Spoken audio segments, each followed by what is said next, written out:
कैसे हैं दोस्तों, मैं हूं बिलाल। हम सीख रहे हैं Next.js 13। तो चलें शुरू करते हैं।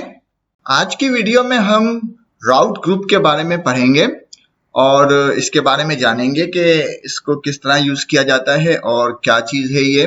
और सच कहूं तो मेरी नजर में ये जो फीचर है Next.js का हमें एक तरीके से गिफ्ट है। वो किस तरह गिफ्ट है हम इसे रीड करते हैं। मैंने एक इनिशियल रेपो बनाई हुई है और उसमें और कुछ भी नहीं है, सिर्फ मैंने एक हेडिंग दी है होम पेज पे जिसपे लिखा है रूट ग्रुप। और मैं अपनी रेपो को रन करता हूं और देखते हैं रेपो हमारी रन हो रही है। और फिर इसको जरा सा डॉक्यूमेंटेशन से पढ़ते हैं और उसी डॉक्यूमेंटेशन को फॉलो करते हैं ताकि चीजें हमें क्लियर हो और समझ में आए। तो पहले तो हम अपनी रेपो को चेक कर लेते हैं। ठीक है, हमारी रेपो नॉर्मली चल रही है। हम इसकी डॉक्यूमेंटेशन में जाएं अगर रूट ग्रुप के बारे में और इसको जरा सा समराइज करें जो ये लिखा हुआ है। तो ये कहते हैं कि रूट ग्रुप मतलब कि नाम से जाहिर है कि राउट जो है राउट का ग्रुप्स है, राउट के ग्रुप्स बनाए जाते हैं इसके अंदर। और इसका ताल्लुक सिर्फ और सिर्फ इस स्ट्रक्चर से है और कुछ भी नहीं। ये जो हमारा स्ट्रक्चर है ना, इसका ताल्लुक सिर्फ स्ट्रक्चर से है। स्ट्रक्चर से कैसे? क्योंकि इसके जरिए हम अपने स्ट्रक्चर को और ज्यादा बेहतर तरीके से ऑर्गेनाइज कर सकते हैं। ठीक है, वो किस तरह कर सकते हैं, इन्होंने एक बहुत ही अच्छी एग्जांपल दी, हम उसी को ही अप्लाई करेंगे। पहले हम ये पढ़ लेते हैं कि ये जो ग्रुप्स हैं, राउट के ग्रुप, वो किस तरह से बनते हैं। तो ये कहते हैं कि किसी भी फोल्डर को पैरेंथेसिस, उसको अगर नाम दिया जाए पैरेंथेसिस के अंदर, तो वो राउट ग्रुप बन जाएगा। वो एक ग्रुप बन जाएगा, ना कि वो कोई राउट होगा। ठीक है, a route group can be created by wrapping a folder's name in parenthesis। parenthesis के अंदर अगर हम नाम लिखेंगे फोल्डर का तो वो एक राउट का ग्रुप बन जाएगा। यहां तक क्लियर है? फिर देखिए इन्होंने कितनी जबरदस्त तरीके से समझाया गया है। ये ऐप का फोल्डर है हमारा, ये रहा हमारा ऐप का फोल्डर। ठीक है, ये ऐप का फोल्डर है। इस ऐप के फोल्डर में इन्होंने दो ग्रुप बनाए हैं, मार्केटिंग और शॉप। फिर उस मार्केटिंग के अंदर एक राउट बनाया है अबाउट, और एक राउट बनाया है ब्लॉग, और एक राउट बनाया है अकाउंट। तो अब इसमें अगर थोड़ा सा देखें, क्योंकि यहाँ पे हम इसको है ना फोल्ड नहीं कर पा रहे, तो जरा सा जहन में सोचें कि अगर ये ग्रुप ना होते तो ये सारा स्ट्रक्चर जो है ऑर्गेनाइज तो होता, बट सब चीजें एक ही जगह पे नजर आ रही होती। ठीक है ना, हम एक काम करते हैं, इसको प्रैक्टिकली समझते हैं। हम तीन राउट बनाते हैं, अबाउट, ब्लॉग और अकाउंट। ठीक है, तो हम जल्दी से तीन ग्रुप बनाते हैं, इसको समझते हैं। राउट बनाने के लिए क्या करते हैं, एक फोल्डर बनाते हैं। तो हमें एक अबाउट का राउट चाहिए, हमने अबाउट का बना दिया और हम इसी page.tsx को कॉपी करते हैं और अबाउट के अंदर पेस्ट कर देते हैं और यहाँ पे लिख देते हैं about page, about page, save कर देते हैं। दूसरा था हमारा ब्लॉग, हम इसे कॉपी करते हैं, इसी जगह पे हम पेस्ट कर देते हैं और रीनेम कर देते हैं और इसको कर देंगे हम ब्लॉग, और इसकी फाइल को हम ब्लॉग का नाम दे देते हैं। ठीक है, इसको हमने नाम दे दिया ब्लॉग। क्या एरर आ गया हमें? ठीक है, ऐसे ही है। और तीसरा था अकाउंट का, तो हम अकाउंट का भी बना देते हैं। इसको हमने कॉपी पेस्ट कर दिया, रीनेम कर दिया और अकाउंट, और इसको नाम देते हैं अकाउंट का।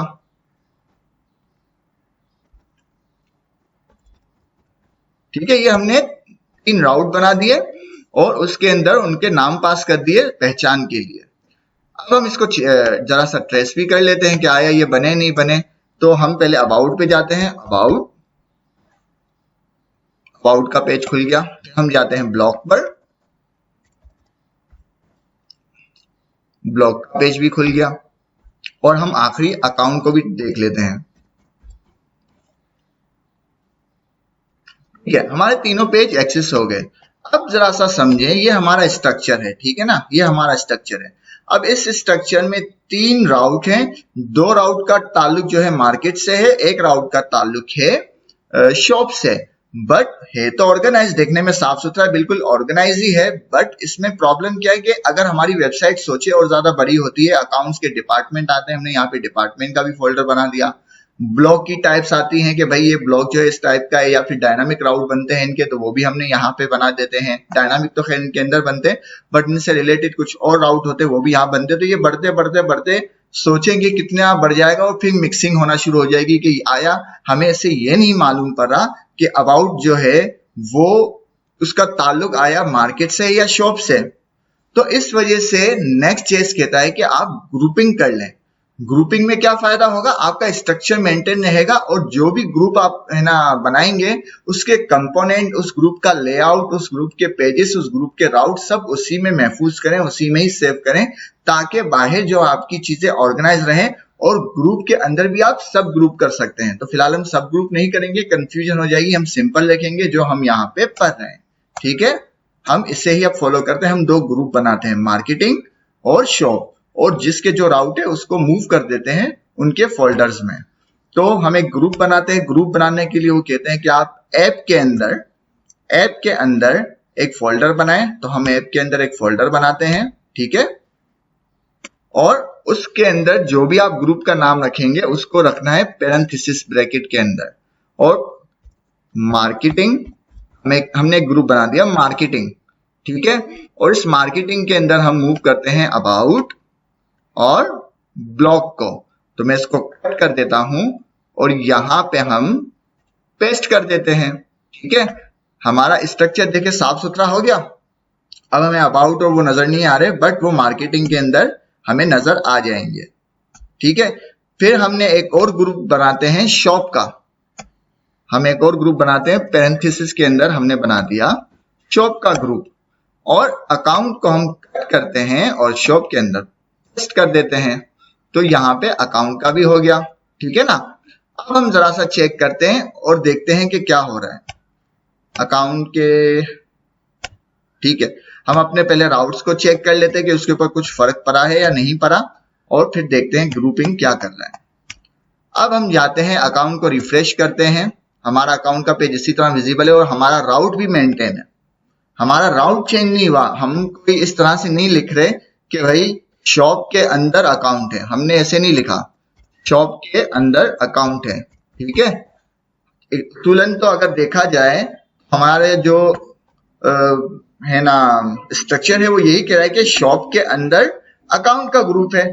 बट नेक्स्ट केस कहता है कि जब आप पैरेंथेसिस लगा देते हैं तो बिना राउट पर इफेक्ट किए मैं आपके राउट को भी मेंटेन रखूंगा और एक आपको ग्रुप बना के दे दूंगा। अगर विंडो की जबान में कहें तो आपको एक फोल्डर बना के दे दूंगा। उस फोल्डर में आप अपने राउट और उससे रिलेटेड चीजों को महफूज रख सकते हैं। ठीक है, तो पैरेंथेसिस के अंदर अगर हम कोई फोल्डर बनाते हैं उसको नाम देते हैं तो वो सिर्फ एक ग्रुप है, उसका ताल्लुक इस स्ट्रक्चर से है, ना कि हमारे कोड से, ना कि हमारे राउट से, ना किसी और चीज से। वो सिर्फ स्ट्रक्चर को मेंटेन किया जाता है इससे। क्लियर है? हमारे द्वारा से हम अपने राउट को चेक करते हैं। देखिए शॉप के अंदर अकाउंट नहीं खुल रहा, बट हम डायरेक्ट अगर इस तरह से अकाउंट ओपन करते हैं तो वो नॉर्मली बिहेव कर रहा है। और इसी तरह हम अबाउट पे जाते हैं जो कि मार्केटिंग का हिस्सा है, वो भी बिहेव कर रहा है। ठीक है, ये तो हो गई ग्रुपिंग। और ग्रुपिंग से हमें क्या फायदा हो रहा है, हमारा देखो बिल्कुल कोड साफ सुथरा हो गया। अब जो भी कंपोनेंट बनेंगे लाइक शॉप से रिलेटेड जो भी कंपोनेंट बनेंगे हम इसी के अंदर कंपोनेंट का फोल्डर बनाएंगे और इसके कंपोनेंट हम इसी के अंदर रख देंगे ताकि बाहर जो है ज्यादा स्ट्रक्चर मेंटेन रहे और जो भी आइंदा कोड को रीड करे वो इसी के अंदर जाके उसे मालूम है कि शॉप से रिलेटेड जो भी चीजें हैं, राउट है, कंपोनेंट है, लेआउट है, जो भी है सब इसी में मुझे मिलेगी, मुझे और कहीं देखने की जरूरत नहीं। इसी तरह से मार्केटिंग का भी सेम हवाला है। अब इसमें और एक और मजेदार चीज आ जाती है, वो है लेआउट। लेआउट में क्या होता है कि अगर हम यहां पर लिख देते हैं लाइक H3 और जनरल नेवबार, ऐसे ही मैंने लिख दिया जर्नल नेवबार, ठीक है, जो कि ऐप के अंदर है, एक लेआउट है ऐप के अंदर। तो हमें ये तमाम पेजेस के ऊपर नजर आने लग जाएगी। ठीक है ना, तमाम पेजेस के अंदर ये हमें नजर आने लग जाएगी। लाइक मैं अकाउंट्स के अंदर जाऊं या मार्केटिंग के अंदर जाऊं, ये हमें नॉर्मली नजर आ रही है। क्लियर है? ये एरर हम देख लेते हैं अभी। तो अगर हम यहाँ पे भी देख लें, एक और क्या था, अकाउंट्स था, शॉप था, ब्लॉक था, अकाउंट के अंदर देखते हैं, अकाउंट के अंदर भी हमें नेव बार मिल रही है। बट हमें क्या चाहिए, हमें चाहिए कि जब हम मार्केटिंग के अंदर, अब इसे मिटा देते हैं, इसकी जरूरत नहीं, ठीक है, इसे हम मिटा देते हैं, सेव करते हैं। हमें क्या चाहिए, हमें ये चाहिए कि मार्केटिंग के अंदर जब कोई जाए और इन पेजेस की जो है वो नेव बार कुछ और होनी चाहिए, और शॉप के जो पेजेस हैं या राउट हैं इनकी नेव बार कुछ और होनी चाहिए। तो बहुत ज्यादा इजी है ये भी। हम यहाँ पे लेआउट को कॉपी करते हैं और उसे यहाँ पे ले आते हैं मार्केट के अंदर और यहाँ पे पेस्ट कर देते हैं, और इसको हम दे देते हैं लाइक डिव दे देते हैं, डिव। इसके अंदर हम लिखते हैं मार्केटिंग नेव बार, ठीक है। और इसी तरह इस लेआउट को हम कॉपी करते हैं और शॉप के अंदर भी पेस्ट कर देते हैं, और इसको हम लिख देते हैं शॉप नेव बार। सेव करते हैं और देखते हैं क्या होता है। हमें एरर आ गया इंपोर्ट ग्लोबल सीएसएस, इसे ग्लोबल सीएसएस नहीं मिल रही, ठीक है ना। तो फिलहाल हम इसे हटाते हैं, कुछ देर कमिट कर देते हैं, बाद में समझते हैं इस बात को। इसको हम कमेंट कर देते हैं ताकि हमें फिलहाल एरर चला जाए और हमें चीजें समझ में आ जाए। अब देखें ये किस चीज का एरर आ गया, हाइड्रेशन, ठीक है। मैं कहीं पे पेरेंट के अंदर चिल्ड्रन के अंदर पेरेंट को लिख रहा हूं। अब आ गया शॉप नेव बार। हम अकाउंट के अंदर हैं, ठीक है, हम अकाउंट के अंदर हैं। कहाँ गया अकाउंट, शॉप के अंदर, और शॉप के अंदर जो हमारी लेआउट है उसके अंदर है शॉप नेव बार। तो हमें यहाँ पे क्या मिल रहा है, देखने में आ रहा है, हमें यहाँ पे शॉप की नेव बार आ गई। और अगर हम यहाँ पे आ जाते हैं ब्लॉक के ऊपर, यहाँ पे हम ब्लॉक के अंदर आते हैं तो हमें देखें मार्केटिंग की नेव बार मिल रही है। हमें हर जगह पे एक ही जैसी नेव बार नहीं मिल रही, तो जो जिस ग्रुप के अंदर हमने जो भी लेआउट मेंटेन किया है वहां पे वही नेव बार हमको नजर आ रही है। क्लियर है। अब हम जरा इस एरर को पढ़ लेते हैं। यह है हाइड्रेशन फेल का एरर। Next.js 13 की ऐप में आपको अक्सर और आमतौर पर यह एरर देखने को मिलेगा, तो इसमें आपको परेशान होने की जरूरत नहीं।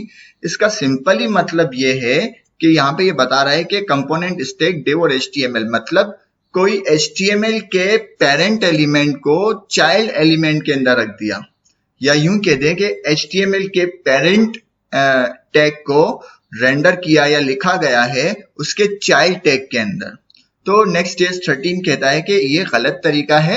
हमेशा इस तरह से लिखा जाएगा कि पेरेंट टैग के अंदर चाइल्ड टैग होंगे, ना कि चाइल्ड टैग के अंदर पेरेंट टैग लिखे जाएंगे। तो इस एरर का मुझे अंदाजा इस तरह हो रहा है कि हमने ये जो लेआउट है ये कॉपी पेस्ट कर दी अपने मार्केटिंग के अंदर और शॉप के अंदर। अगर हम अपनी मेन लेआउट पे आए तो ये तो हमने बिल्कुल नॉर्मल रखी है, इसे हमने कुछ भी हाथ भी नहीं लगाया, सिर्फ कॉपी किया है। तो इसके अंदर ऑलरेडी HTML और बॉडी है ना रिटर्न कर रहे हैं। अब पूरी ऐप में वन टाइम ही HTML और बॉडी रिटर्न होता है। हमने यहाँ पे ये गलती कर दी कि इस लेआउट में भी हम रिटर्न कर रहे हैं HTML और बॉडी। तो हम क्या करते हैं, इस बॉडी HTML को हम कर देते हैं div। हम बार बार बॉडी को रिटर्न नहीं कर सकते, ये वन टाइम ही होती है जो कि हमारी मेन लेआउट में है। हमने इसको div कर दिया और बॉडी को मिटा देते हैं यहां से, और बॉडी को मिटा देते हैं, ठीक है। और यही काम हम अब दूसरी लेआउट में भी कर देते हैं। मार्केटिंग के अंदर जो लेआउट है उसमें भी हम सेम काम कर देते हैं। मैं दोबारा बता देता हूं, तब तक मैं एडिट कर रहा हूं कि बॉडी जो है, बॉडी और HTML Next.js में सिर्फ वन टाइम ही रेंडर होंगे, ये हर बार रेंडर नहीं होंगे। तो हम जितने भी लेआउट बनाएंगे उस लेआउट के अंदर हमें इनको रिटर्न नहीं करना, ठीक है।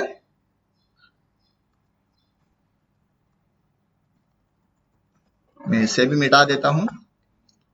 हम सेव करते हैं और अब देखते हैं क्या हमारा एरर चला गया। ये देखिए हमारा एरर चला गया, ठीक है। हमने क्या किया, हमने वन टाइम ही बॉडी को रिटर्न किया है। वो बॉडी है यहाँ पे एक ही लेआउट में। अब जितने भी लेआउट बनेंगे हम वहां से बॉडी को हटा के सिर्फ div दे देंगे और कुछ नहीं देंगे। क्लियर है। तो अब जरा दोबारा से हम अपने टॉपिक पे आ जाते हैं कि अब हमने ग्रुपिंग कर दी, हमने दो ग्रुप बनाए, मार्केटिंग और शॉप। और ग्रुप बनाने का तरीका क्या है कि कोई फोल्डर बनाए, पैरेंथेसिस के अंदर उस फोल्डर को नाम दें, तो वो एज अ ग्रुप बन जाएगा और वो ग्रुप इफेक्ट नहीं करेगा आपके राउट पे। जिस तरह अभी हम देख भी रहे हैं, यहाँ पे कहीं भी मार्केटिंग या शॉप नहीं लिखा हुआ आ रहा है, डायरेक्ट राउट लिखा हुआ आ रहा है, जो राउट हमने बनाया है।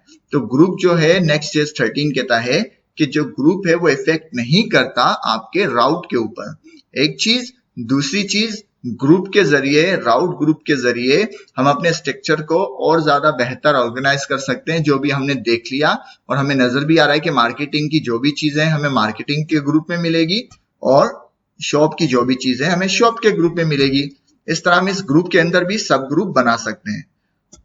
क्लियर है? और इसका एक बहुत बड़ा फायदा ये हुआ कि जो लेआउट है इसके हम अपनी लेआउट भी दे सकते हैं और उस लेआउट के अंदर हम स्पेशली जो इनके लिए स्पेसिफिक राउट के ऊपर नेव बार चाहिए वो हम लगा सकते हैं। और इसी तरह शॉप के अंदर भी सिर्फ स्पेसिफिकली जो भी नेव बार है वो हम इसके ऊपर लगा सकते हैं।